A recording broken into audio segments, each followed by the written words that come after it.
Welcome back, friends, to our teaching on the 5 levels of financial freedom. In our last session, we talked about the importance of creating a go bag. In today's session, we're going to talk about the importance of building a 3-month food and water reserve.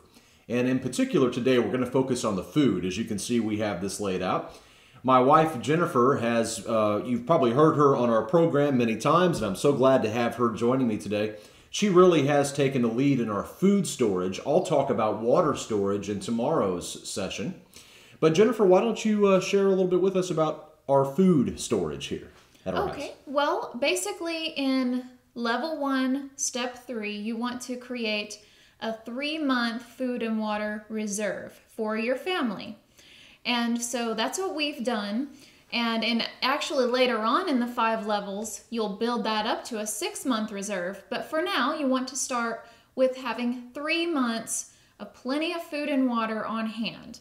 So there are actually 7 guidelines, Jerry.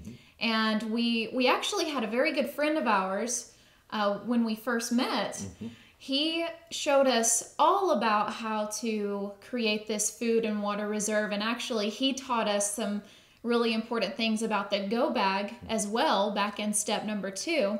And so he actually gave us these 7 guidelines to really creating a good food reserve. We'll talk about the water in the next video.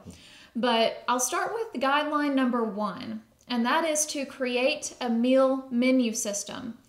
And so this means sitting down with your family, your children, whoever lives with you, whether it's grandparents or if it's just yourself and your spouse, sitting down and working out what kind of meals that you actually enjoy on a regular basis. This way you can plan. You've got to think about 3 months. That's 90 days. And if you have a family of 4, I mean, do the math. 3 meals a day for 4 people for 90 days. It's quite a bit. And let me just jump in and say that for those of you who are thinking, well, 3 months sounds like a lot of food to have on hand.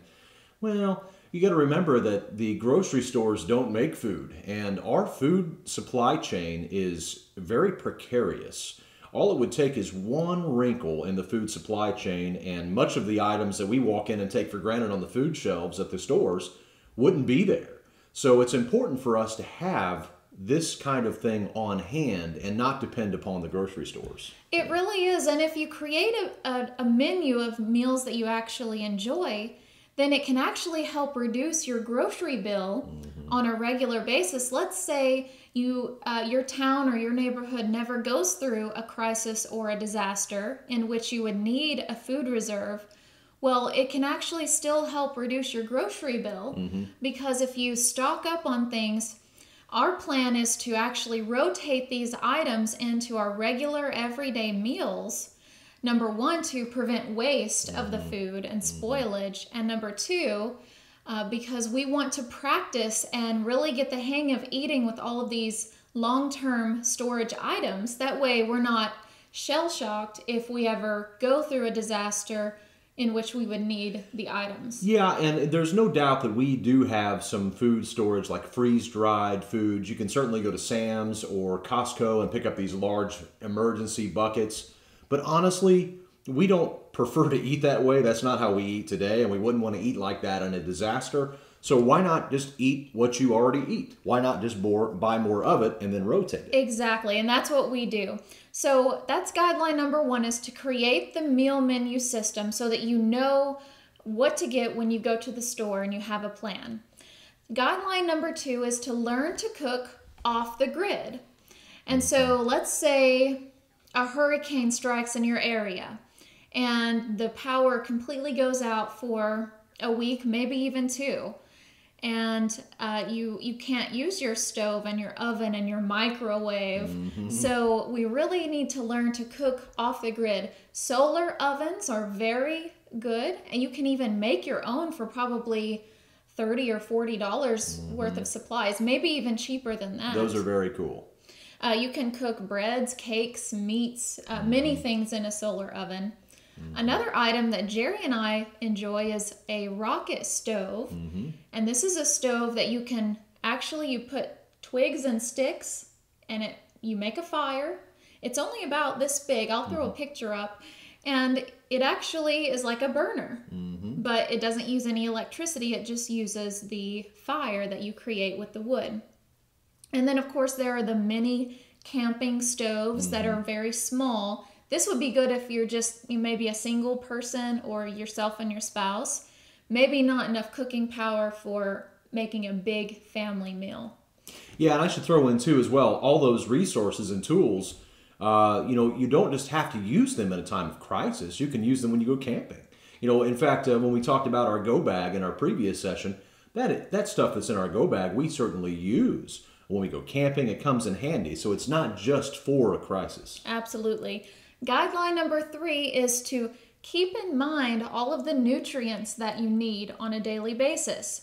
So this means don't just go to the store and stock up on canned beans or canned foods. Really think about, you need protein, you need dairy products, you need fruits and vegetables, and all of these different things to really keep your system working properly. And let's say that you do need the 3-month food reserve. You don't just want to be living off of canned beans for the whole 3 months. You want to think about variety and making sure that you are getting all the proper nutrients during that time. Guideline number 4, Jerry, is to know your food's shelf life. So this is very important. Shelf life can range, some of these canned goods, they stay good for a couple of years. But then we have also acquired some canned goods that we canned ourselves at a canning facility, like these black beans here. Shelf life on these is 25 years. And of course, if it's stored in the proper temperature, proper moisture. And so you want to make sure you know the shelf life and you organize your items in such a way where the ones that will expire the soonest are going to be at the front of your shelf. Yeah, and we should say we're not going just to eat these in the time of crisis. We're going to eat these whenever it's time to eat them. And so the point is we have extra. We have enough to last us for a period of time. Exactly. Guideline number 5 is to research and find the best food to suit your needs at the best price. And I've come up with a few options, and I'm sure there are many, many more out there. But the first option that you can go with is buying MREs. So this is actually a valid strategy, stocking up on enough MREs, which are the civilian meals ready to eat. They come with an entire meal package with all the different food groups and actually a way to heat them up. They come with these heat packs so that you can heat the food up. And we've actually eaten several of those, and they're decent. They're not bad, but this is going to be very expensive because a typical MRE is about between $8 and $10. So if you have a lot more money than you have time, you might decide to go with MREs. But if you have some extra time and maybe you're on a smaller budget, you might want to go with option 2, which is to stock up on the individual items, more like we have here, and plan your meals that way. And then, of course, option number 3 is to go with a combination. You can get some MREs or some of the meals that are ready, like we have here, and then you can also get some of the individual food items. Guideline number 6 is to always use the first in, first out, or FIFO rotation system. I think this one is pretty self-explanatory. Whatever items, if I'm stocking up on Great Northern beans, I make sure that the first one that I bought goes at the front of my organization system, and it's the first one that I use. That's pretty self-explanatory. Yeah, I should probably throw in that also operates at the grocery store. That's exactly how these grocery stores operate. So when we go grocery shopping, we always reach for the very back to get our cans or whatever it might be because they use the same FIFO system. Exactly. And so that's a very important thing to prevent waste and spoilage of the food. And last guideline, number 7, is to eat what you store and store what you eat. So let's say I didn't like oatmeal, which I actually love, but let's say I hated oatmeal, Jerry. I'm not going to go and can a bunch of oats like we have here. I'm not going to stock up on oatmeal just because I heard or I read on a website that it's a great thing for long-term food supply.